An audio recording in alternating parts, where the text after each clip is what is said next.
Today, we're looking at the fascinating production hiccups and the massive corporate maneuvers that are currently defining the state of the new DC cinematic universe. If you've been following the news, you know there is a ton of chatter out there right now. So let's figure out exactly what is going on behind the scenes at one of the biggest superhero franchises on the planet. To make sense of all this noise, we're going to conduct a quick project-by-project audit. We'll start with the DCU's shifting slate, move into the Clayface question, look at pausing the authority, discuss those weird Lanterns copyright issues, dive into the Superman and Supergirl rumors, and finally wrap up with Mergers and Gunn's future. Let's get to it. Section 1. The DCU's shifting slate.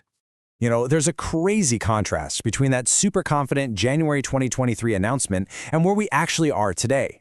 Back then, leadership unveiled this massive, interconnected slate called Gods and Monsters. It promised a highly structured, cohesive, long-term plan.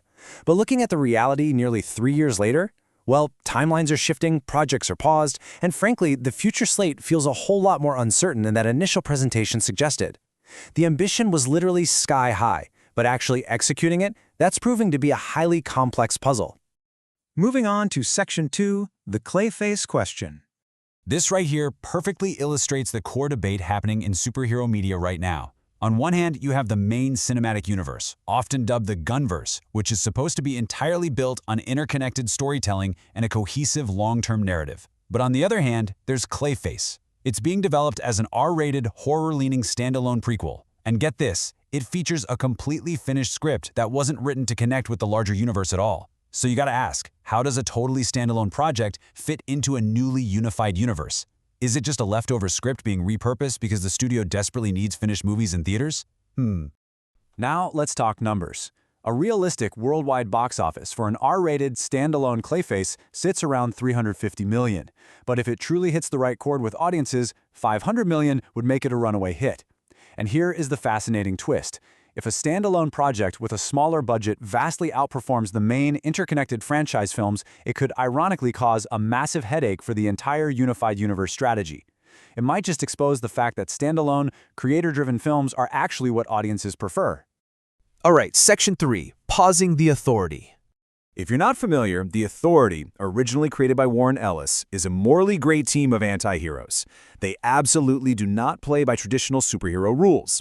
We're talking extreme measures, intense violence, and even literal regime change to fix the world. They are scrappy, out of control, and very, very dark. Despite being heavily hyped initially as the immediate follow-up to Superman, this team's darker tone seemingly clashes with the newly forming interconnected narrative which demands cohesion across all its properties. And grounding this in fact, the architect of the universe himself addressed the film's status directly. He explicitly stated that the script just wasn't quite there, and more importantly, that the story didn't work in terms of the larger DCU. He shelved it, adding, "Maybe someday, not soon." Honestly, this confirms a major operational philosophy shift. They are prioritizing fully developed, cohesive scripts over simply rushing a previously announced slate into production. But man, this delay represents a massive priority shift. When the slate was first announced, the Authority was positioned as this ambitious, key foundational project. People expected it to be the second big movie out the gate. Seeing it pushed completely to the back burner shows just how much the internal strategy is shifting as reality sets in. Which brings us to Section 4, Lanterns and copyright issues. It's not just the big feature films hitting speed bumps either. In a slightly amusing twist of corporate irony, a truly bizarre incident recently happened with the upcoming Lanterns series. A promotional trailer featuring Green Lantern's Jon Stewart and Guy Gardner was hit with a strike and temporarily pulled offline. The culprit? The studio's very own copyright claim over a Bruce Springsteen song used in the footage.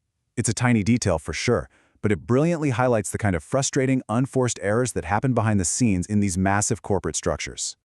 Next up, Section 5, Superman and Supergirl rumors. All right, let's dive into the flagship characters.